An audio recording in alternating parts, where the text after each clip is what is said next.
Hello, and thank you for joining us for your Smackdown post show. It is already September 26th. We've got a lot to talk about. We've got No Mercy tomorrow, which we're going to talk about in a little bit as well. TNA Victory Road is going on right now, or was going on, that's a Joel Pearl vehicle that I don't have to worry about. But there's going to be plenty more on that. Looks like the former Dana Brooke, the Ash by Elegance, as she is now, vacated the Knockouts women's title. So you got Kalani Jordan showing up there. Lots to talk about on the TNA front, but also lots to talk about on FightfulSelect.com, where Fightful Select had the scoop that Indianapolis doesn't know when the hell they're getting a WrestleMania, if ever. So ain't that the way? But we're going to talk about more of that in a little bit. But I'm so excited to be joined by Jose tonight. Jose, how are you? Okay, I'm doing great. It is wonderful to finally be here with you guys. I know we've been talking about this for a little while, but yeah, definitely a jam-packed SmackDown, plenty to talk about, and a go-home weekend for No Mercy, too. I mean, clearly tonight is a wrestling night through and through, so I'm excited. Yeah, there's a ton of that happening. Also, a programming note here at Fightful. Alex Plasky and I are going to be reviewing No Mercy, and we're going to fold our Collision review into No Mercy as well. So we will be smushing all of that content into one post show for you all. But get in your super chats, get in your humper chats. As Jose said, plenty to talk about.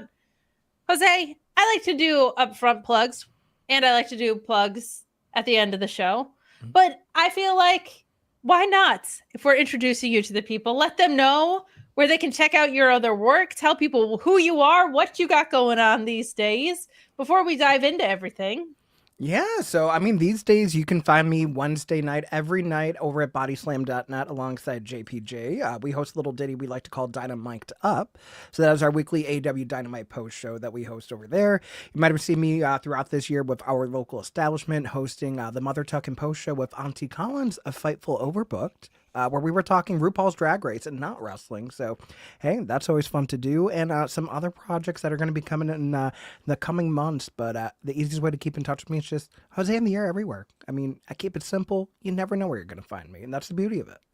Well, we do know where we're going to find you, and that is, of course, on the air. But you can check out Jose at all of those places as we see some more people filing in.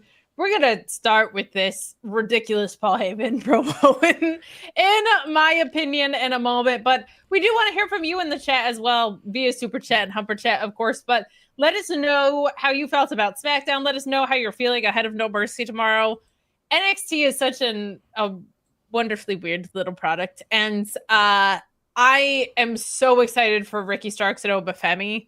We're going to talk about the odds on all of that in a little bit. But let's dig into this SmackDown episode. I see Jamie from Pario Magazine. I've seen a lot of the regulars hanging out, and we appreciate it so much. But let's dive into this episode because I honestly, in this first segment, couldn't really focus on much else because I was so utterly disgusted by what we got from Paul Heyman up front here. Like, it was one of those things that was just such a horrendous thing to say that I couldn't really pay attention to most of what else was said in this promo, because he talks about Brock Lesnar and the quote unquote conspiracy theories and rumors that surround him.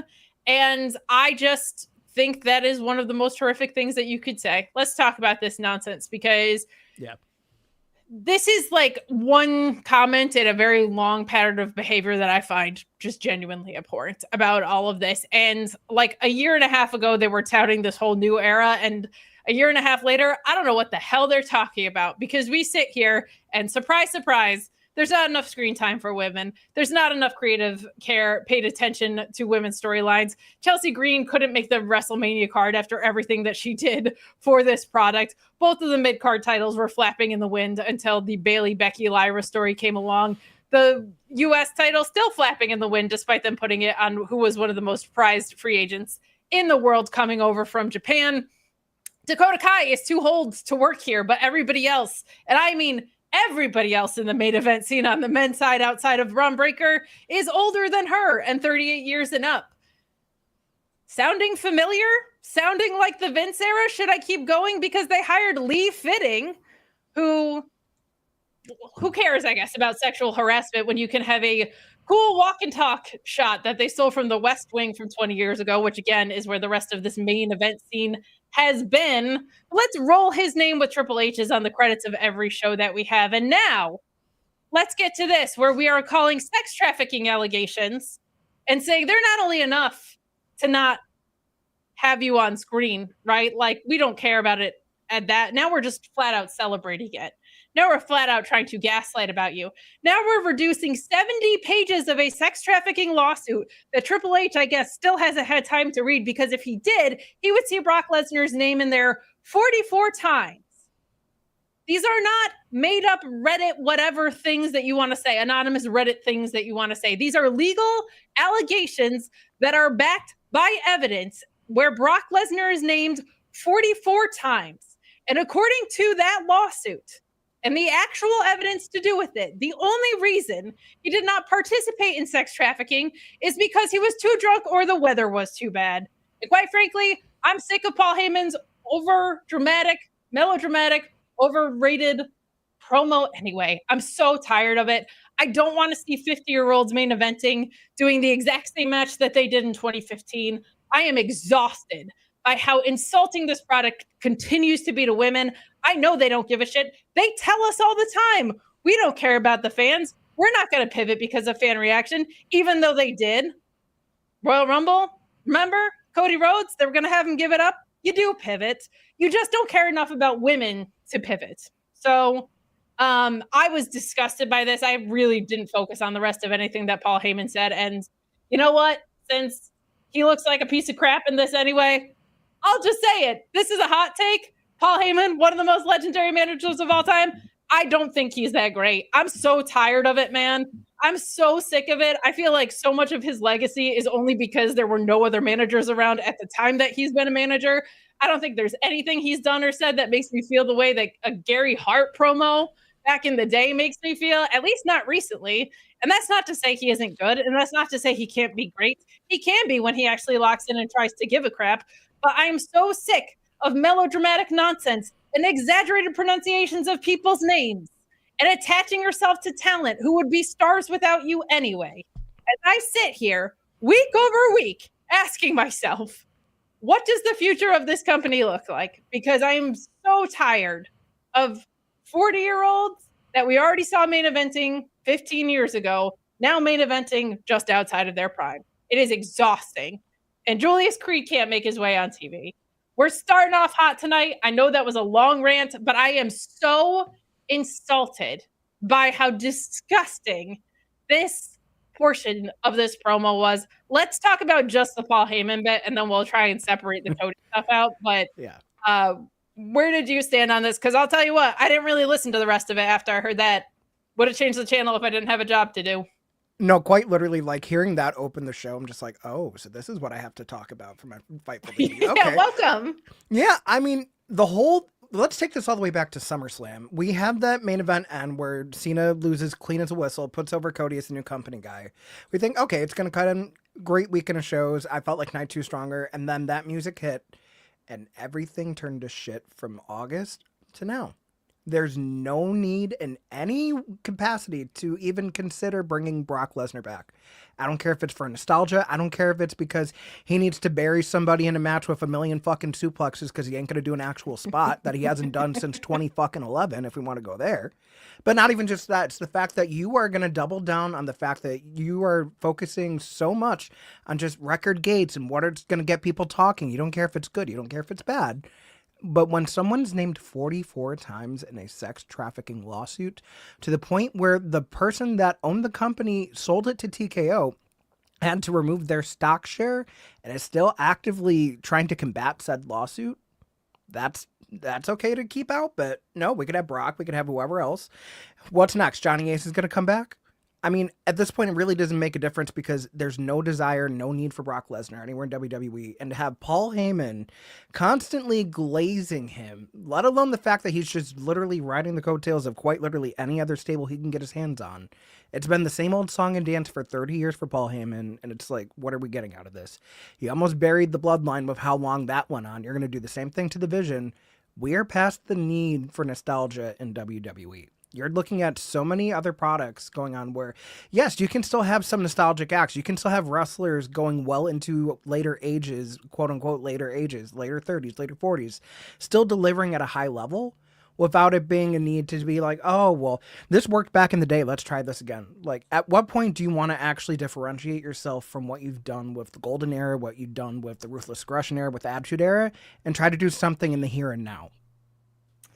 Man, I couldn't agree more with that. And speaking of the here and now, like, I'm so tired of I think part of what's so upsetting with the treatment of women is that women have been carrying this product all year, and they've been out kicking the coverage of what they've been given creatively constantly. Yep. Anybody with a wrestling IQ who is not dazzled by simply entrances and rappers showing up at main events will tell you that Evolution was the best PLE of the year. Not even close. Most people would say it smoked pretty much else that has happened, right? I think pretty much everyone on the WWE front, it is the best show they had all year. I mean, All In was a great show too. Don't get me wrong on the other side, but Evolution is clearly the best show they put on all year. I mean, if it wasn't for women's wrestling, I wouldn't be here right now. 20 years ago, what got me into all of this? Victoria and Ashley Massaro on Monday Night Raw. So there you go. And that was when it was 2 minutes and a diva search. So imagine all these years later. You mean to tell me Meltzer finally gives WWE a women's 5-star match, and we're still having to do the same old fight for more?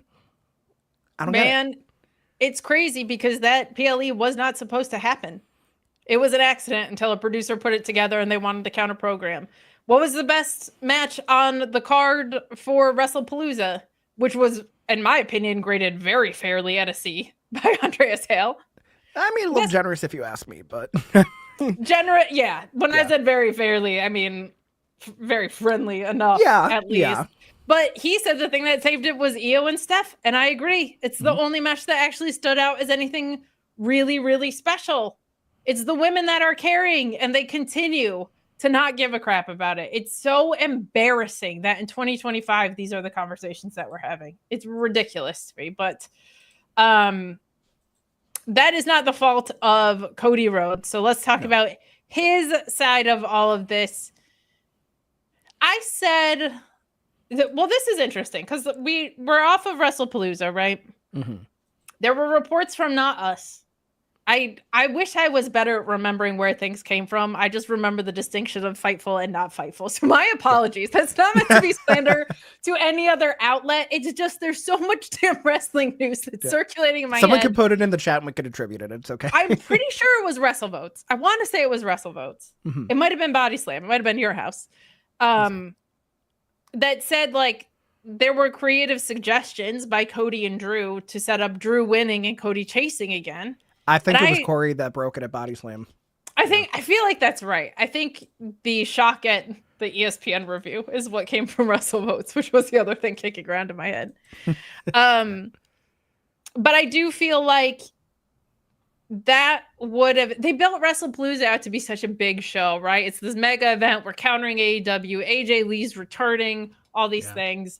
Brock versus Cena. It's one of his greatest rivals. He's got 4 dates left. Same match that we've already seen between Brock and Cena at least 2 other times. Women's match was incredible, but for a vacant thing. We knew the outcome of the tag match. So, like, doing something in the main event that would surprise people, I feel like would have been really, really good. And also, it would not make Drew the biggest loser. Like, he is the biggest main event loser that they have there. And I just would have been so intrigued to see where that was going to go a little bit more.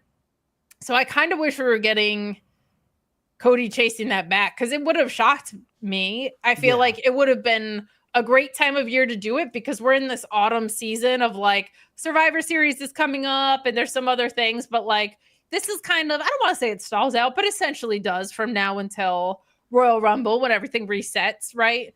So I feel like that would have been a really fresh and interesting thing, and it would have given Drew more of a leg to stand on, but it doesn't seem like that's where we are going back to.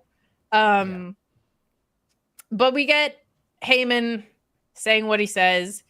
He teases these discussions with Seth Rollins, Roman Reigns, Braun Breaker, and Lesnar. And I'm kind of just like, man,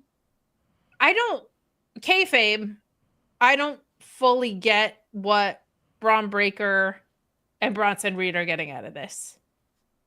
Like I by don't think being they're really getting anything other than like, oh, you get to stand next to the people that are well known. But yeah, no, like they haven't had a title opportunity. They're not even in the conversation for title opportunities until they're just like, okay, Seth needs help, you go run in. Or like, ooh, can we get back at somebody that did Paul Heyman wrong? We'll get them. I'm just like, there has to be I'm some gonna need sort the of Braun Brawns reason. to win titles because they're not doing shit on Raw with them. So Nope. like, just put them on. I'd rather them have it than the Judgment Day, for being real.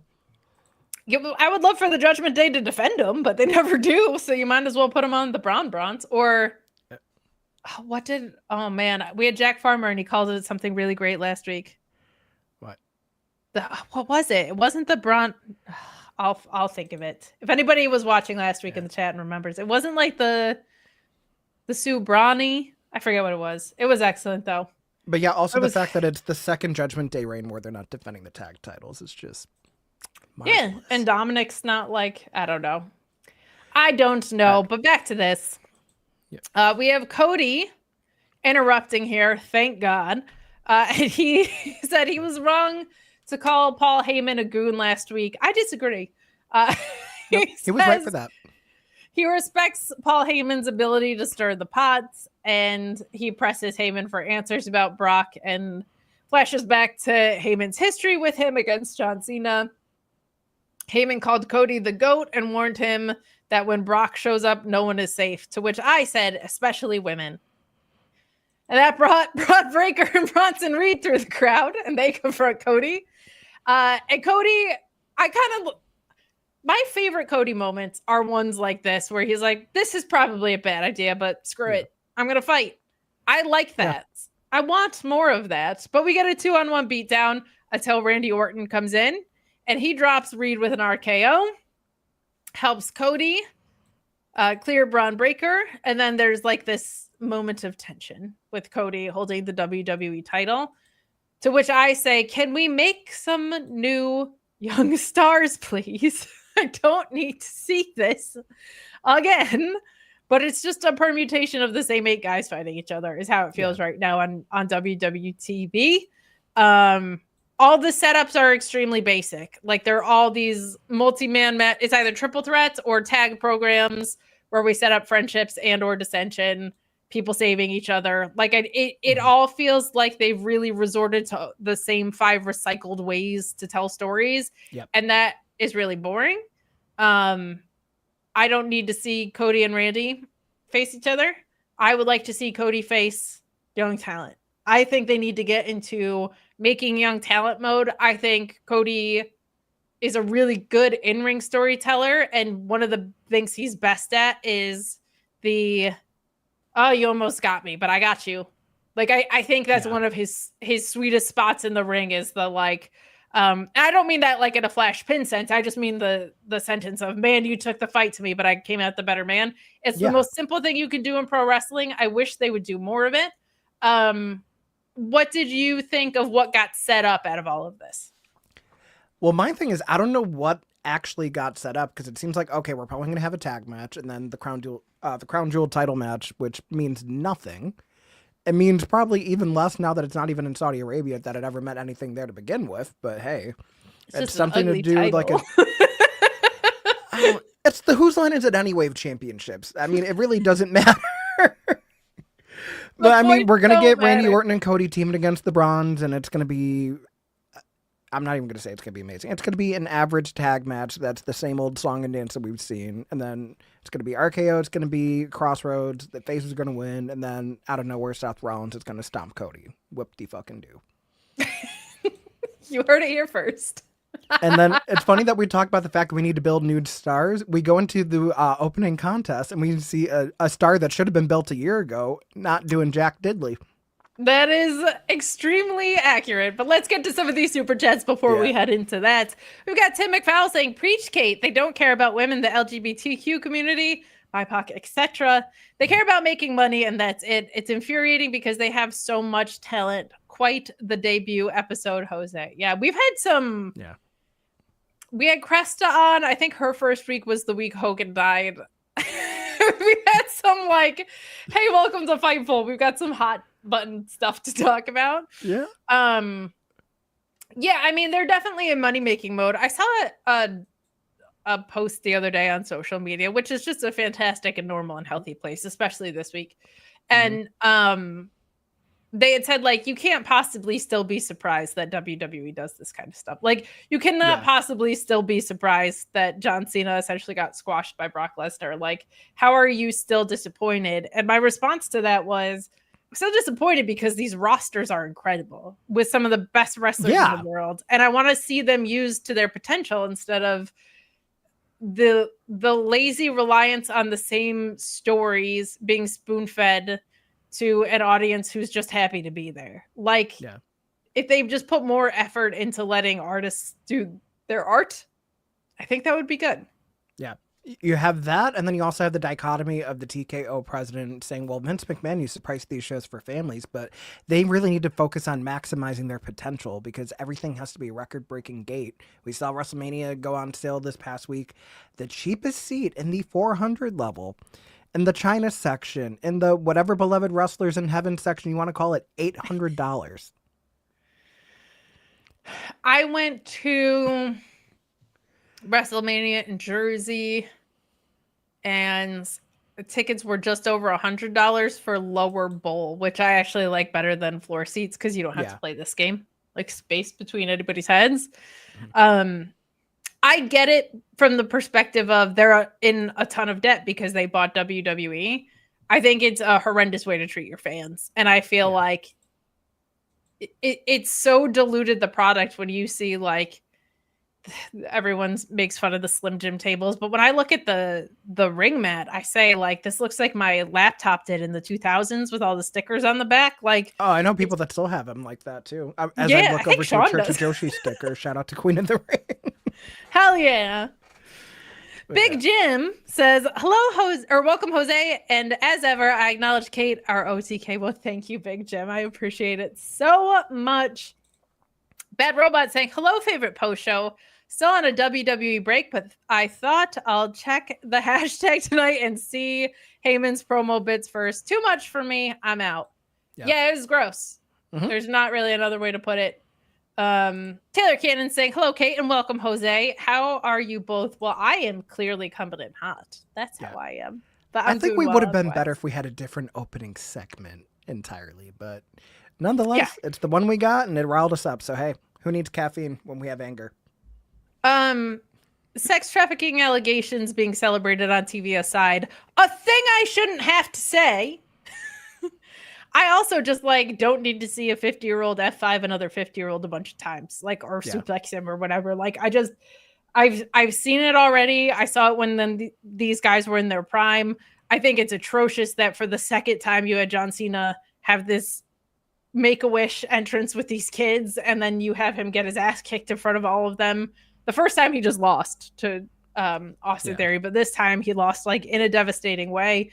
I think your fans are paying hundreds, if not thousands of dollars to sit there, and on John Cena's retirement tour, you have just been disappointing them on so many levels. It's really like a promotional malpractice. Feels very heavy-handed. I don't like it when people say that. It's almost impressive how categorically they've fucked up this retirement tour for John Cena. It's like they're trying to. Like, when John Cena said, I'm here to ruin wrestling, I'm like, I think Triple H has done that this time. I don't think it's Cena. Which is crazy because we loved that black and gold era of NXT where he was very hands-on with it. Felt like the super indie before the All Elite era, obviously. So, like, you had the who's who of, like, okay, they got pulled from TNA. They got pulled from Ring of Honor. They got pulled from New Japan, putting on bangers at Full Sail University of all places. And then we would have those big takeovers, selling out the arenas, huge crowds and everything. It was a better product than Raw and SmackDown at the time. Then he takes over on the main roster, and it's like, what happened? It's you know what's kind of funny is, like, the focus was on young and exciting talent and, like, innovative stories and clean cards. Like, it's usually a in my opinion, wrestling goes wrong when you complicate the things that should be simple and simplify the things that should have complexities to them. Yeah. Meaning, like, I think the frameworks of most wrestling programs, most, not all of them, but a lot of them, should be good guy versus bad guy. and one of the two of them wins, and that either perpetuates a feud forward, or they go their separate ways with that loss and that win meaning something. And that is the thing that they have muddied up the most. And the complexity should be in the storytelling aspect, right? In the histories and why characters act the certain ways that they do. I think on the other side of things on AEW, that's something that like MJF has had such an inspired chunk of time on right now, of like how he's weaving the Mark Briscoe and Mystico stuff into his character, on top of that with having a future title shot and being scared to cash it in, but not knowing who he is. Like, that's where the complexity should arrive, I feel like. And I feel like WWE has just gone so backwards on it, and they did it with the retirement of really their greatest wrestler. And that's a bummer. That's a bummer. Matthew Hook saying WWE has Giulia and Giulia's Creed and said no thanks. Giulia breaks my heart too, but she at least has a title, and they're slowly starting to do something with her. Giulia's Creed, it blows my mind. I've been on this for the past couple of weeks. Like, there was a spot with GYV in NXT where he powerbombed someone while holding an ankle lock on the other person. Yeah. Like, why are you bringing back Brock Lesnar and not making that guy the future non-sex allegation version of young Brock Lesnar? Like, Julius Creed isn't in his early 20s. He's in his early 30s, and he's a freak athlete. Like, I don't understand why you're toiling him as the fifth sidekick in the Americano storyline. I saw some interview earlier where The Miz was talking about Carmelo Hayes, and he's like, you got to go through like all these wars and all these trials and tribulations. Basically saying like you have to wade through bad creative before you get something good. And I was like, well, hold on. What if they didn't do that and just made good wrestling storylines for great wrestlers, which we're going to talk about now. Speaking of The Miz and Carmelo, we have a backstage where the Street Profits promised to shake off the effects of the Clash in Paris match, which happened on August 31st, and focus on gold. So that was almost a month ago. But they have their match with Carmelo and The Miz after. Had a pretty even back and forth. Hayes and The Miz cutting off Montez Ford for some really nice stretches in this and preventing Dawkins from tagging in, which I kind of like that. I like it when Dawkins is a hot tag. Yeah. I think that's pretty fun. But Hayes looks ready to close the match. The Miz selfishly tags himself in.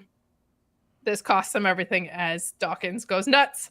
Ford hits the from the heavens. They get the win. Hayes like refused to break up the pin. How long are we going to drag this shit out, man? Like, The Miz went away for 3 months to do American Gladiators, and then they just picked it up when they got back. Like, what wrestlers are in a better position now than they were a few months ago is a repeated thing I've been thinking about, because I can't really answer that question well. This is extremely dragged out dissension.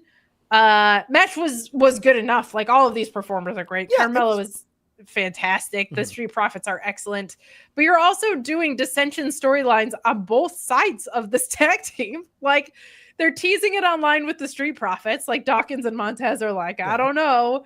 And The Miz and Mello are clearly headed for a breakup. So, like, what are we doing with this tag picture? The division is so stacked. I hate to see this. Your thoughts? Well, for starters, WWE loves to break up a tag team for no reason, first of all. We've seen it happen how many times over the years? Thing. I will say, at least the way they're trying to go about it with the Street Profits is at least slightly intriguing, because you also have the element of B-Fab trying to mediate whatever is going on, and the fact that, like, they have been constantly in the title picture. Like, I mean, we talk about how we've had 2 phenomenal TLC matches this year. Like, what the hell? But not even just that. It's the fact that you have Miz go away, do American Gladiators. Carmelo Hayes wasn't really doing anything between then, so he just sat around and catering, much like he did most of the year. He was, you have that best of 7 in the Aleister Black Damian Priest storyline, and then for like a cup of coffee, and then like disappeared. Which I was so excited about. I was like, "Oh, Carmelo working with these guys, that will surely push him up the card." No, But anyway, even had him go back down to NXT for that tag match of Homecoming with Trick Williams versus DIY. That was something interesting to do, but no. It's great. You let Miz come back, and then of all things, he does color commentary last week after you have Corey Graves basically just sell his soul off to Brock Lesnar. But it's the fact that you have a put-together tag team that doesn't really go off of the fact they had chemistry. They're executing really good tag team wrestling strategy throughout, but when it comes time for, okay, Mel's going to hit nothing but net, no. Miz is like, no, I'm a Grand Slam champion, let me do this. And that ends up being the hubris that cost him the match. It's like, it makes no sense because that wasn't the story that you told this entire match. So to all come crumbling down in the last 30 seconds, huh? It's a very, very weird choice. And it's also like when I say recycled, that's how many times have we seen that story not only unfold, but unfold in ring in the same way? Like it's pretty exhaustive. Yeah, I wouldn't even say recycled at this point. It's a Wheel of Fortune that's been on the air for 50 years. You can only spin it so many ways before it lands on the same space. So, well, it's feeling pretty creatively bankrupt. So they hit that little wedge, certainly. Mm-hmm. We got some more love in the chat. Yes. Greg Cherry, who we love around these parts, saying, I feel like letting it play out on any storyline makes me want to play something else. Hello to the wonderful Kate and the great Jose Lovians. Love you too, Greg. Yeah, I gave my litany of complaints about the women's creative before and said, like, I don't know what they're talking about when they say a new era because all of these Vince habits are back. That's also true on the men's side. That is not female specific. Like, and I'll have a good rant for the women's tag. Don't worry. But like the constant reliance on rematches, the constant reliance on DQ and interferences, like all of those things are aspects to WWE programming that the audience started to wane on and was very vocal about, and they brought all of those back, which I just feel like is very weird. Like, if I was a chef at a restaurant and all my patrons said, this dish sucks, I wouldn't be like, well, we're going to lay off of it for 2 years, but then we're going to bring it back as a weekly special. Like, it's just I mean, I'm vegan, so I can't, but... Yeah, but... True. It's tough. Tim McFall is saying, if I had guys like Melo and Montez, I would simply decide to make millions of dollars with them, but I guess Triple H can't see them. I used to say this all the time. I should bring that back as a thing I would say on Twitter. Like, if I had X bursted on my roster, I would simply choose to make billions of dollars. Which, yeah, I mean, Montez is someone that we said that about for a long time as a singles guy. You know, I asked Jack this last week, and I'm going to ask you too, because I've been percolating on it a little more. Do you feel like the Street Profits heel turn has just been too forced? Like, do you just naturally want to root for these guys instead? Because that's how I feel. I feel like they didn't really have a clear path for them when they tried to turn them heel. Back when Bobby Lashley was still there to begin with, too, where all that happens. Like, okay, so we're not doing the Hurt Business, but we're going to do a reheated Nachos version of the Hurt Business. But it's also going to involve one of the most beloved tag teams that you guys had that was organically over just because they're entertaining and charismatic. And then Bobby's going to leave WWE, and it's like, oh shit, what do we do now? So now we sprinkle in a little bit of hit row with B-Fab being involved, and we turn him back face. And then you don't really do anything with him, and then you sign Motor City Machine Guns, and they're like, okay, we need to build the tag team division more, but not enough to get on WrestleMania, because heaven forbid we do that. So 5 nights later, you're like, here's your consolation prize. You get to main event in a TLC match, and it ends up being one of the best matches all year anywhere. So True. If it was your favorite match of WrestleMania weekend, I would put it behind the women's triple threat and probably that night one main event.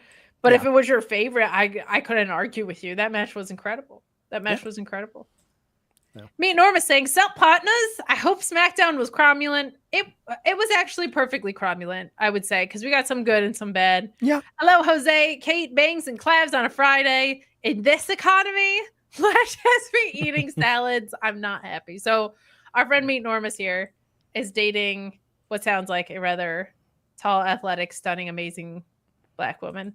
And affectionately around these parts is known as Lash Legend. So she is forcing salads on him, but you know what? A good autumnal salad. Again, I'm vegan. Yeah. I can't argue. I love me a good autumnal salad. No, I love a good salad too. I'm spoiled. I live around the corner from a really good Greek place, so any souvlaki I want is just a footstep away. It's the best. Hell yes. You know what? We're going to skip around a little bit on this. We're going to fast forward to Sami Zayn and Javon Evans, because I want an easy transition into talking about our good friends at my bookie AG. And Javon Evans is someone we should be talking about because No Mercy is this weekend, and Bet Online has picks for you. We're gonna review some of them. Some of them are very, very even, so that's gonna be fun. But Yeah. with my bookie AG, you can get a lot of bonuses when you use the code FIGHTFUL, my friends. You get a $50 bonus on a $100 deposit. They double that on a $200 deposit, so you get $100 free to play with. We will always remind you to only bet what you can and bet responsibly, but they've been a fantastic partner to us. They've got their No Mercy picks up. Let's talk about them because these are some closer odds than we normally see. Yeah. I'm more excited about this NXT event than I have been in a while. Part of it is because of the lack of predictability. But let's start with our women's speed championship, because it's a dead heat on my bookie between Sol Ruca and Lainey Reed. I feel like Lainey Reed probably emerges with this just because I have a gut feeling like that she's going to be joining the bad girl side with JC Jane and Fallon Henley now that Jasmine Nix isn't there. And I think her having some gold as a way to kind of like buy her way into the group, even though it's a speed championship, is a good way to go about things. And I think Sol Ruca needs a little bit of vulnerability around her so we can set up hopefully a split between her and Zarya. Or do you feel like Sol Ruca just remains your double champ of a concept that is mostly dead? No, because what I think is going to end up happening is I do think Lainey's going to win the speed title, but I think the bigger problem is just I don't know if Fatal Influence lasts after this night, just because you had how JC's been degrading Fallon, and then, I mean, Jasmine until her contract expired for, like, not having any gold. I think Lainey having the speed championship, kind of rubbing it into Fallon, like, hey, when was the last time you held championship? What, February? I got one now. JC's got one now. I don't think it's going to be anything where we see a trio out of Fatal Influence. I'm sure you could probably have Lainey work with JC Jane and still get a rub that way. But I feel like we're going to see where these alliances start to split. You're going to probably see Zarya feud with Sol Ruca for the North American Championship, as they should. And you'll probably see Fallon Henley go after JC Jane for the NXT Women's Championship. I mean, not that we are going to discredit the women's title match that we have to still talk about, but I feel like that also makes most sense because you also have an added layer of Fallon Henley with that. She could become the first NXT Women's Triple Crown champion. She held the NXT Women's Tag title. She held the North American title. She's one away, and she'd be the first to do it. So, and not that many women are going to be able to do it in the future anyways. I think that's correct. Okay, I like that. I like that pick from you. Well, let's talk JC Jane and Lola Vice because they are also in a dead heat. I feel like JC holds on to it. I understand why people would root for the upset here, but I really think that JC Jane doesn't lose it to Lola Vice. Because there just hasn't been like a lot of story between the two of them built. We're going to talk about Jordan Grace and Blake Monroe later. I think either one of them could probably go on to take it from JC Jane, but I agree. I don't hate the idea of a babyface upset win. Lola Vice hasn't really gotten to hold gold in NXT, and she's been there for a while. I just don't think this is where Fallon Henley comes back to cost her, but change my mind or agree with me. What do you think? No, I agree that JC's going to retain. I feel like we're going to plant the seeds for Fallon to start turning, but I feel like what they've been doing with Lola has kind of been like very weird with NXT because it felt like after they had the ECW Arena show, she had that big match with Jada Parker. She really kind of became an ambassador for AAA once WWE acquired them. As silly as it sounds, I feel like you could almost make more of a case for her to try to go after the Reina de Reinas championship instead of the NXT championship, and also still like bring it out onto TV and everything too. But it also shows like, hey, like we trust her enough to like go into Mexico, start to mix it up with some of the more experienced women down there to try to build her up that way. Just because we know that we have some heavy hitters at the PC that we might not be able to get around to her the way that we wanted to originally. So I agree. Tim McFall saying the only way Lola wins is if it's transitional to Blake. That would make sense because you would be doing a heel and face feud in that case. Like I could understand doing that. And out of all the shows in wrestling, they're kind of the wackiest booking wise and in ways like that. Like JC kind of won on what felt like a fluke at the time. So maybe she'll lose on what feels like a shock win. I'm not against it. am intrigued to see. Also, we don't normally talk dating goss on here, but Lola Vice and Damian Priest kind of hard launching their relationship publicly today. Took them long enough. On his birthday of all days. Love that for them. Let's talk. Let's hang with the women for one more match. I love that we get 3 women's matches on this card, but this one is a women's steel cage match as well. You got Jordynne Grace slightly favored over Blake Monroe here. I think that's probably on the money there. I feel like you don't do this level of aggression that rooted in a bullying storyline for Jordynne Grace not to get the better of Blake. And I don't think there's any harm in losing to Jordynne Grace in a like women's steel cage match with all the weapons in it. Like, I don't think that hurts Blake Monroe at all. They don't usually use wins and losses as too much of a guiding factor at NXT anyway. So true. She could lose her way up to the title if they wanted to. What are you thinking with this match? I think this has a chance to be like match of the night contender. Oh gosh, easily match of the night contender, if not match of the year contender. I feel like Jordynne has not also won a single PLE match on NXT. Like, she won the tag match at the Great American Bash, where they were introducing Blake to then have everything play out the way it did at Evolution. But as far as, like, singles matches, not even just championship matches, just singles matches on a PLE, she has not won a single one on an NXT show. So it's must win for Jordynne storyline-wise. It's must win statistics-wise. And I think that's where you could start to break off and say, okay, now we can either set up Jordynne to win the NXT Women's Championship, or if we feel like, okay, maybe there's so much going on down here, we could actually just take her up to Smackdown or to Raw and have some fresh meat there, because she'd be a welcome presence on either show to liven up either division.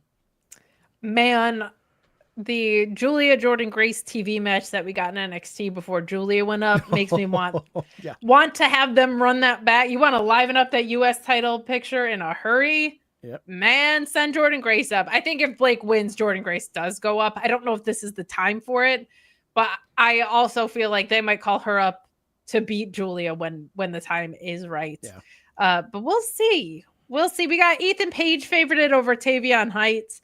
I wouldn't hate the idea of hot potatoing it here. Where do you sit on this one? He's not that heavily favorited, but these are all pretty close. He's at a minus 300 here. I'm not opposed to Tavion winning the North American title. I don't think he's going to. I feel like, if anything, I feel like Miles Bourne is probably going to be the next one to take the North American title. And you also still have like the whole like Canada versus US thing. Obviously, like you also still have the layers of no quarter catch crew, or the remnants thereof. But I feel like Ethan is still going to be on this, like, I'm the best North American out there ever was, and, like, let that keep going on until, I don't know. I mean, Survivor Series this year is going to be what? Another War Games kind of thing? We're not even going to... God. I don't think we realized what we had in 2019 until we never got it again. Damn, man.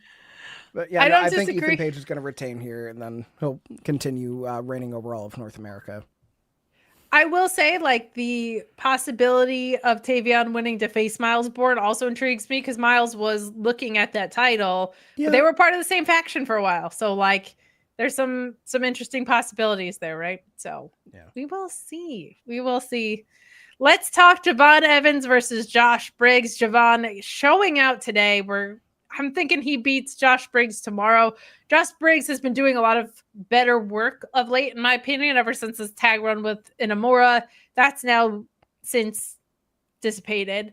But he seems more sure in himself as a heel on the show. I think just the sky's the limit for Javon, possibly in a literal sense with how much air that guy gets on some of these high-flying moves. But I'm going to go with Javon here. He is favorited. What do you think? Yeah, I think it's going to be Javon here as well. Josh Briggs, I feel like, has always done better in a singles capacity than a tag capacity. I mean, if we're going to go all the way back to last year at Stand and Deliver, that triple threat match with Dijak and Femi for the North American title then, where it just had big meaty men doing things that big meaty men don't normally do. I feel like that's the Josh Briggs that we need, like the ones that we saw in the independent circuit a little bit before he got signed to NXT. So he's going to bring it to Javon. If anything, he's going to be an excellent base for whatever Javon has in mind, because if there's one thing Javon Evans is going to do on a PLE, he's going to come up with some crazy shenanigans, and I love that. But I feel like there's going to be like, okay, Josh Briggs we can consider in something more serious where we're like, okay, we trust him enough. Let's try to give him a little bit more of a rub and a little bit more and then see where that goes. But yeah, no, Javon has to go over here because I feel like regardless of who wins the NXT title match, I feel like Javon is only waiting in the shadows. So yeah, I'm very intrigued by that as well. I actually really like Briggs as a tag wrestler. I like hot tag Briggs when he just comes in and like. Yeah, I can see it. But I don't disagree. I think he's grown a lot as a singles wrestler. But let's wrap up this chat talking about Ricky Saints, who is slightly favorited over Femi. What's kind of fun about this is I genuinely feel like this can go either way. Mm-hmm. My gut is sticking with Femi. I don't know if I would advise you to put money on it based on my opinion. This one is rather close. This is one I could really see going either way. If they want to give Ricky a title run before he goes up, if they think that Oba should come up right now, if they've got plans for him, I think that's interesting. If they have Oba lose, I think you pull him off TV for a little bit until he's ready to go up, because he is not the kind of person that should like lose and then fall back down the card. Like that's just not the character that we have for him. I'm gonna say Oba retains here. That's just a gut feeling though. Like this one really feels to me like it could go either way. Where do you sit on this? Honestly, the only way that I could see Oba losing and Ricky winning is if Oba's like actually going to go somewhere for a little bit before he goes up to the main roster. Like I would love to see Oba, Femi, and Noah.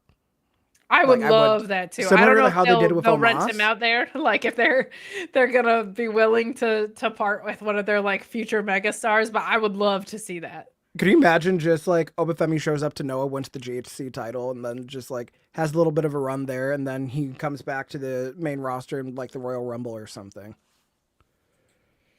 I would love that. I would like Oba Femi in Japan would be an absolute blast. Absolute blast.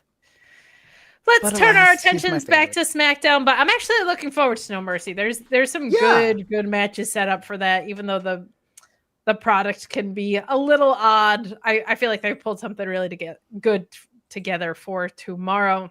Let's keep talking some Javon Evans, who if you don't watch the NXT products and aren't familiar with him, hopefully you got a taste of what this man can do tonight, because he is a special talent. I love the Sami Zayn US title open challenge, not only for the feels that it gives me from when John Cena had him debut with it, but for things like this where, man, was this live crowd excited to just see a wrestling match or what? Like, I was so happy with how much the crowd was into just a professional wrestling match between two really great wrestlers. As much as people kind of say like it's a moment's company or whatever, like the foundation of those moments should be built on wrestling. And this was a really special one for Javon Evans to be working with Sami Zayn, be making this great first impression. The crowd was in love with what he presented. I thought Sami was excellent in this as well.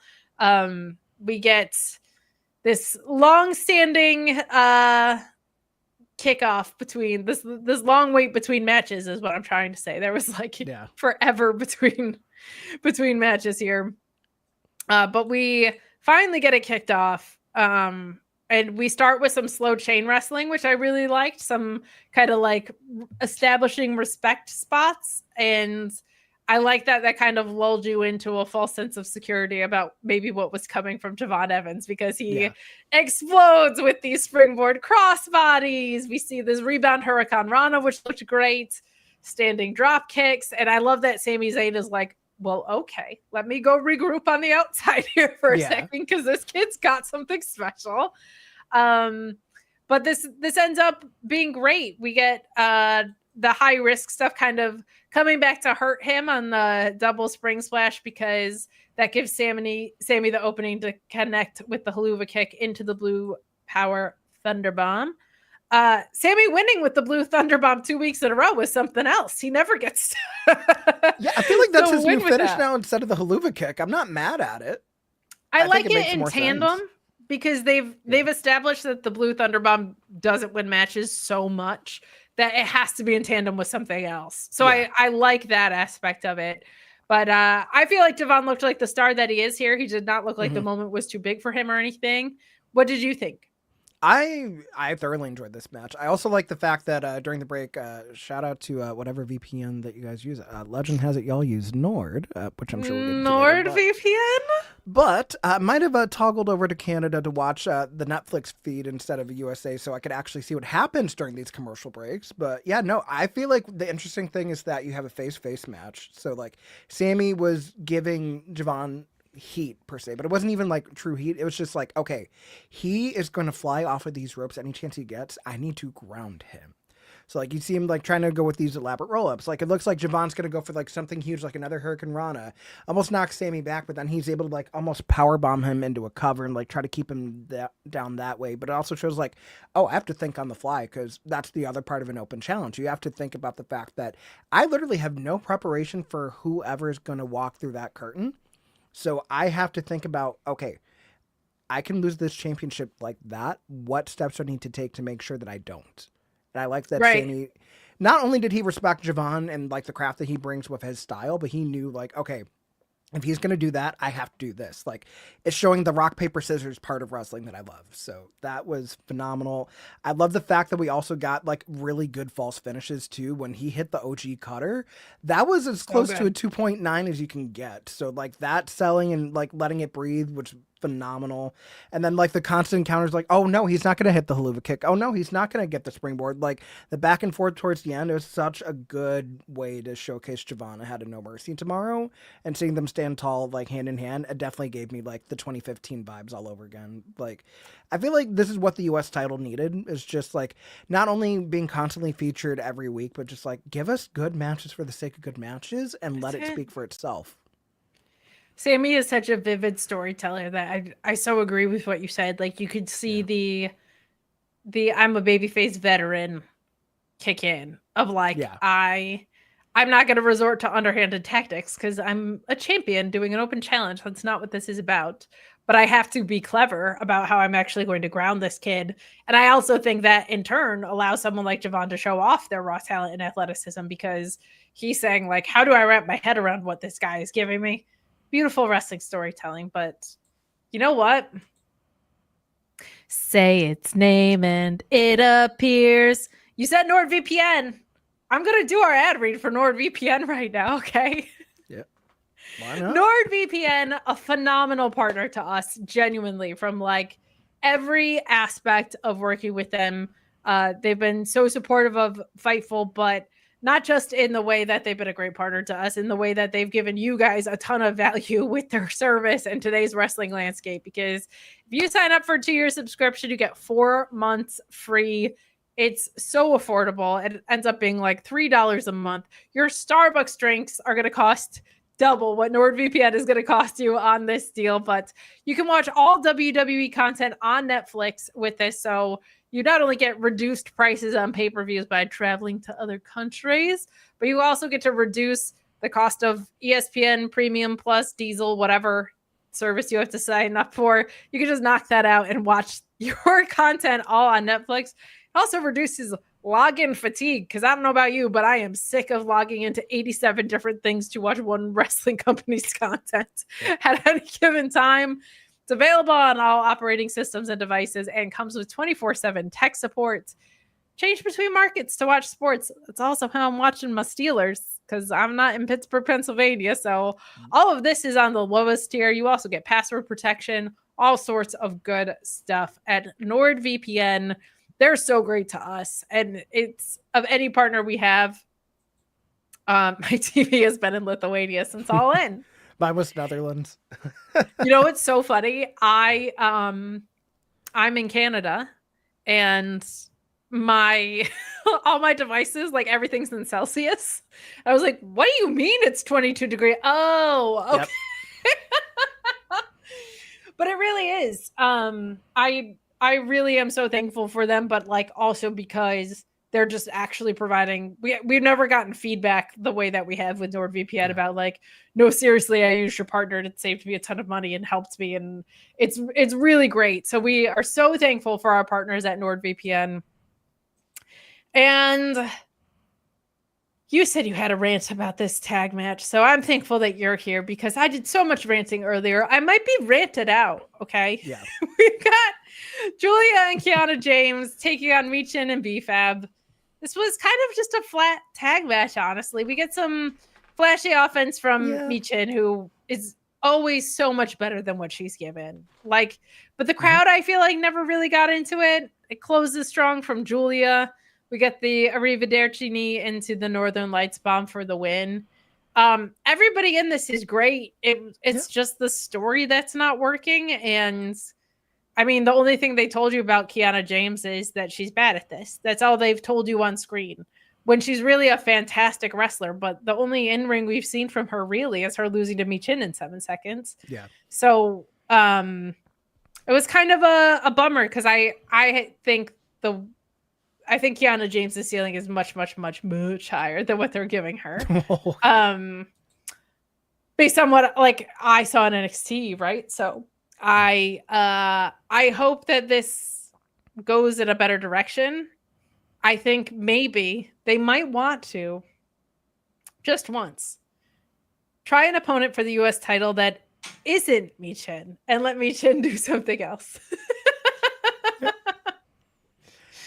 I mean, my thing is either they give it to someone else or they finally give it to her. So to preface this, I was at the Smackdown where they unveiled the Women's United States Championship.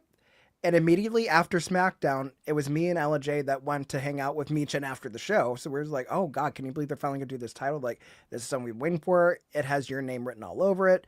We see what happens with Saturday night's main event. It's her and Chelsea in the finals. Chelsea wins. We're like, okay, that's fine. We love Chelsea, too.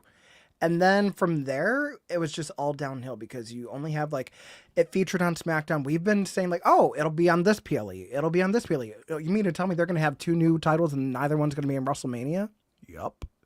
Well, one of them was on WrestleMania, but it was just competing for the tag titles instead of defending itself. But that's neither here nor there. So it's a shame that the women's U.S. title has not been given anything close to what the women's Intercontinental title had, which, first of all, it was introduced first.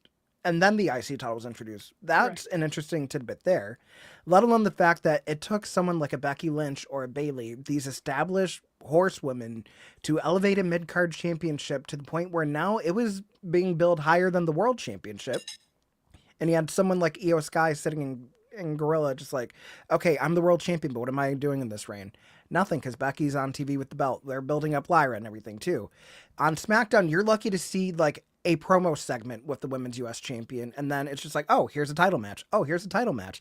Zelina Vega defeating Chelsea Green should have felt like a bigger deal because, like, oh, she finally, like, figured out how to beat the Secret Harvest and everything, too. That reign didn't do anything. Zelina Vega, one of the best talkers they have in the division, never got a chance to cut a promo, and then immediately feeds that championship over to Giulia and Saudi on SmackDown. And then from there, they have a phenomenal fuck you rematch, the SmackDown before SummerSlam, because once again, they are left off of a PLE card, but every other women's championship on the main roster wasn't, for a 2-night SummerSlam, the first one in history. And then we go back to this, it's like, okay, we don't have anything for Michin. Let's throw her, like, in the U.S. title picture to go nowhere. You have someone like Michin who is as much street cred as anybody does in the wrestling world. We're talking Shimmer. We're talking Ring of Honor. We're talking CZW. A former TNA Knockouts champion. You know what gets her over because apparently you guys aren't letting her talk. It's when she gets to have these big matches. She had that match with Io at New Year's Revolution. She had that street fight in Germany with Nia. You had her do that dumpster match with Chelsea. Another street fight with Chelsea. Another street fight with Jada Parker. The ladder match in NXT for the North American title. Like, Michin does well when there's physical violence at stakes where she's not allowed to tell a story otherwise. So either you have to invest in her as a talent or figure out what the hell you need to do with this championship to make it mean something. Because right now, it's nothing but an accessory, and that is very disappointing. We went from 10 years ago complaining about a 30-second match on Monday Night Raw for a tag match where the night before at a pay-per-view, they had 5 minutes for the Divas Championship. You have people retiring. Then you make a big deal like, oh, we're saving women's wrestling, even though we're the ones that held it back by bringing up the girls from NXT. Then you have the brand split. You have all of this time and period where like, oh, they're finally main eventing WrestleMania. They're finally getting stipulation matches. They have nobody to blame for holding back the women but themselves. And to see them say like, oh, we're giving them all these opportunities. Like our women are the best women in the world. Like we gave them their own show again as part of a way to combat All In Weekend by dividing fans from traveling to one of the biggest wrestling shows of the year. Not as a promotional tactic because you built it in 2 weeks and didn't really do shit with it and ended up being the best show you put on all year. Something has to give with WWE in realizing that they have a fucking pot of gold with their women's division and use it properly for once. It's so frustrating too because this is true on the men's side though. Yeah. Like the mid-card and the tag divisions just... What's going on? You have Charlotte Flair and Alexa Bliss, who is the loudest return of Royal Rumble. Yeah. Who is not... I don't care about this stuff, but a lot of people do. Alexa Bliss has more followers on social media, at least on Instagram, than anybody else in the company. There's like 2 megastars. Before that, you had it on Jade and Bianca. And they still don't care about the tag titles. All they do is make Mercedes Moné look good for walking out on the tag titles every time that they book them. And to your point, up until this program, this most recent program, quite literally the only women that were involved in the U.S. title picture were Chelsea Green, Zelina Vega, Michin, and Giulia, plus a one-off with Sol Ruca for the entire existence of this title, which is ridiculous. And to your point, Lyra's title was flapping in the wind until they decided to have 2 of the 4 horsewomen get involved with it. That's when they decided to give a crap about it. But Bob saying Premium Plus Diesel. Guess you didn't hear about the Kevin Nash news regular. I didn't know. Very happy that he is okay after his medical procedure. But yep. Some more chats from you guys. Ricardo saying, "Holy ish, 55 months, easiest dollar a month. Easiest money I spend each month." Sorry, it is hard being dyslexic and reading chat sometimes. Yeah. We thank you so much. You can be a YouTube member. We appreciate that a ton. And speaking of YouTube members, we got another one from Volop who says, 54 months. So glad I'm watching the free sold out, including standing room only show featuring Saya Kamizhani versus Azumi main event right now. Get in, people. That's awesome. I was going to say that's title for title too, right? I think so. I'm not as in on the Joshi as a lot of people. Okay. But I'm pretty sure that is, if I remember correctly. I think I saw that on Twitter, and then I also saw for Marigold in October, you're going to have Mayu Iwatani versus Io. And that makes me very happy. I'll tell you what. I think you might see Dakota Kai show up in Japan as well. I sure freaking hope so. Oh. I think it's a possibility. Adelia, who we love. Thank you so much, by the way. We did a Alex Pulowski's birthday unboxing stream yesterday, and she was a big contributor. We thank you, Adelia, saying, "Hi, Kate. Welcome, Jose. I'm sorry you had to watch this show tonight after that Heyman promo. Utterly disgusting." Yeah, it was a disgrace. There's not really like another word for it, but hey, speaking of women's titles doing nothing of value for their own programs, Kalani won the Knockouts title, so the Knockouts title is once again in NXT hands. So. Although the irony is with everything going on with the wrestling zeitgeist, and it looked like Ash by Elegance was going to do an open challenge instead of vacating the title, I said, hey, they have history going back to NXT. Kalani was her protege. Why not have her be involved in that? Because it felt like Ash versus Indy was a foregone conclusion for Bound for Glory because Indy already was being advertised for it since she had that match. I didn't think they were going to put it on an NXT person again, although this one is a little bit easier to get behind compared to the last one, especially because it's not truly at the expense of their current champion. It's probably just going to be a transitional reign, kind of what JC had, but good for Kalani. I'm sure it's going to be fun to see her mix it up with the Knockouts. Jose, in my head and my heart, swear that I love Invasion Angles. I feel like it should be fun and great for wrestling. I don't think I've ever seen one actually go well. Yeah. I don't think I've ever seen one go well in my time watching wrestling. TNA needs to get their lick back. Let someone win an NXT title, for fuck's sake. Bro. I've been saying it since Battleground last year with Jordan. I'm watching NXT on Tuesday. Ava is nowhere to be found. No. the entire TNA roster seemingly has said, I am writing a strongly worded email on Twitter about how we're not going to take this crap. The GM just decides to go to London that week. Everybody is just hanging out backstage, and somehow the entirety of NXT is stunned that they all came into play in the main event, despite them saying, we are disgruntled and we are showing up hours ahead of time to let you know that we are here. They were stunned. They were absolutely stunned. Well, let's talk about this Drew McIntyre promo and this Jacob Fatu return. Mm-hmm. Drew comes out in a walking boot. He's still all hot under the collar from losing to Cody. He accuses WWE referees of protecting Cody and hints at corruption. And Nick Aldis tries to reason with him, but Drew just doubles down.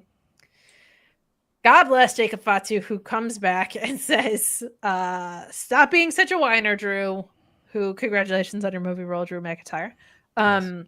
He takes some verbal shots. Drew headbutts Fatu. And Fatu is just super kicks, ripping off Drew's boots, standing tall over him. Love this return for him. Kind of surprised it wasn't going back the way of the bloodline, because we got this weird vignette from Solo Sikoa last week that was like, I know nobody has betrayed me, but Tongaloa, you are my only friend. Well, the irony is that shortly after this segment, we had one again with JC Mateo and Solo Sikoa. Yeah, what is going on? I couldn't tell you. Although my favorite part of this whole segment was Nick Aldis coming out basically trying to tell Drew, shut the hell up. The match results are final. I'm dipping. And then Drew feeding more into it. That's where just like Jacob Fatu comes out. Like, it's like, shut your bitch ass up. Like, seriously. But yes, no. Give me more melodramatic Drew McIntyre and feed him to Jacob Fatu before he has to go film a movie with Henry Cavill, that lucky bastard. I think that's a great call of... It's a great return program for Fatu, and it's a believable way. Like, how do you believably write Drew McIntyre off? You know what I mean? Mm-hmm. Like, Jacob Fatu being the guy to beat the hell out of him gets big win over Drew McIntyre. Drew McIntyre can come back with a vengeance after for him. Like, there's a lot of cool stuff. A lot of cool stuff that can happen there. But, guys, we are coming down the home stretch. We have this Damian Priest running with Kit Wilson where they're talking about toxic masculinity, and of course the person who would be talking about toxic masculinity gets his ass kicked because this is the most boomer written episode of all time, apparently. But as he's apparently already in a sling in a wheelchair. Yeah, my poor Kit Wilson. Yeah. But he's blindsided by Aleister Black, who hits the Black Mass and promises that they would finally end this fight when only one man is left standing. Commentary also says, like, hey, these guys have been fighting for too long, right? And I agree with them. Yeah. I don't really love last man standing matches, but I will take one if it means that this feud ends and both of these guys get to move on. I feel like my only problem with a last man standing match is when you get into the false like finishes of them, because there's so many ways that it can go wrong. Because I've seen so many where it's just like, oh no, they're not up at 10, but they're going to call it a 9, like for the sake of it. Like, I'm all for having a good violent match, but let it just be pinfall or submission. We don't have to do the drama and conflam of like, well, won't he stand up? And like by standing up, he's leaning against something like bent over. Like, no, like just let them fight. Problem is this has been going on so long, it warrants a stipulation match as a blow off, but it been heatless, so it doesn't feel like it should.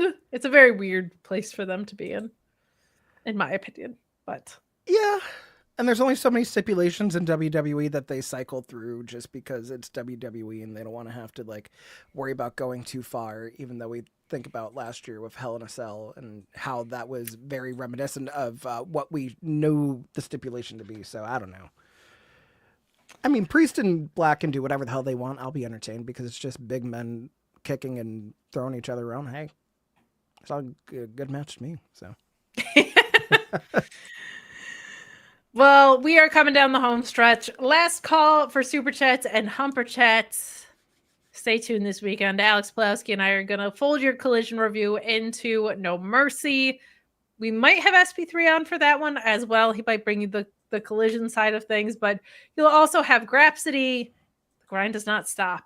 in his wrestling cycle. It's wild how many pay-per-views and PLEs we have. Yeah. Check out what's going on with TNA. I'm sure Joel Pearl is covering it in some way because he's a masochist, but we will have all the coverage you could possibly want here on Fightful YouTube.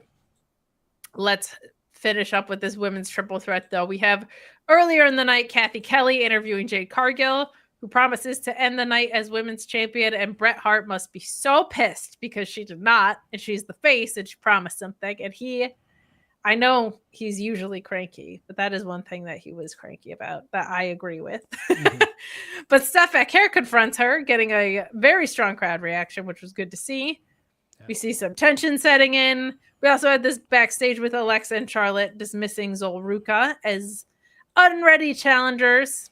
So that should be a fun tag match. I'm wondering if that's where the tension kicks in with Sol and Zarya. Like if it kind of comes to a head at a title match, because Sol Ruka has 2 titles and Zarya probably wants one. Mm-hmm. But we also have Nia Jax getting offered a secret Hervis spot by Chelsea Green and Alba Fire, but she tears up the invite and confronts Steph Hair later, which I just think is rude. There's no need to tear up the invite. No. Let's talk this triple threat, though. You, before we got on air, were not thrilled with the outcome. Let's start there, and then I'll call out some spots in the match. This triple threat was they had us in the first half. I'm not going to lie. Because it had the makings of something really fun, because I've seen Nia and Jade have chemistry on their own. I've seen Tiffany and Jade have chemistry on their own. I've seen Nia and Tiffany had chemistry on their own. But I don't know what it was. There were parts in this match that flowed seamlessly, and there were other parts where it felt like you're trying to mix oil and water. It's what's going on? I felt like some stuff either was breathing too long, some stuff was in a hurry to try to keep the pace going, and then ultimately I think the thing that kind of did it in was I don't think anybody really expected Jade to get cut over the eye when she was getting ready to do that Samoan drop on the steel steps to Nia Jax. So obviously referee Daphne Nishan trying to cauterize whatever's going on with the wound. I think that's kind of what led to the end of the match being what it was, just because it felt like they had to call him audible, and I don't think everyone heard the audible. I don't think it's that Jade was going to win the match, but I felt like we were going to have more of a decisive finish with it being a triple threat. So it's kind of you see Tiffany go for that cover, and then Nia doesn't really kick out, but the ref also doesn't fully count the 3, and then you just see both of them look at her okay, we're just going to hit the PME and go home. But it's just they had a lot of good, interesting spots. I like the fact that they were working on a double superplex for the longest with Nia, and that worked. I like how a lot of stuff was flowing in, okay, I'm going to hit this in the corner, and then we're going to see how we rebound off of it and everything, too. And it's just kind of okay, this feels like the makings of what we know triple threat to be. They were doing stuff on the outside and other stuff. It felt like they had the list of things they needed to do in a triple threat, but just some stuff didn't mix well, and then ultimately just Jade getting hurt in the end, I think, also made the finish fall a little bit flat. But ultimately, I mean, it was a fine match. I'm glad it still main evented, just because it felt like it deserved to be the main event, considering the way that the women's division's been on fire lately. I don't think it kind of dims the flame on the eventual Stephanie versus Tiffany match that we're going to get a crown jewel, but just a little off-putting, but we still have time to rectify it before we go to Perth. Yeah, the ingredients of this, you're right, there were parts of this that worked. I notice with both Jade and Nia that it feels like when something goes wrong, it goes really wrong. There's Jade just still a lot of times looks really lost in the ring, and that's got to start to come together for her a little bit more, I think, because we're 5 years in now with her, and she has so much upside in so many ways. She's such a phenom. And so there are things she can do that nobody else in the world can do, or at least can't do them the way that she does them. Right. Exactly. Yeah. So this other aspect of it, which is the wrestling part and stringing things together, I just haven't seen her have 3 matches in a row that have been really solid. It's a lot of start and stop with her, I find. And triple threats make that 10 times more confusing. In my opinion, yeah. It's so disorienting when you have 2 different opponents in there. Everybody's talking to each other, completely different styles. So you're always preparing for something different. It's a lot. It's a lot to kind of make work. The things that did work in this were great. The things that fell apart bad. Hope she's okay. That eye spot looked nasty. Never like that.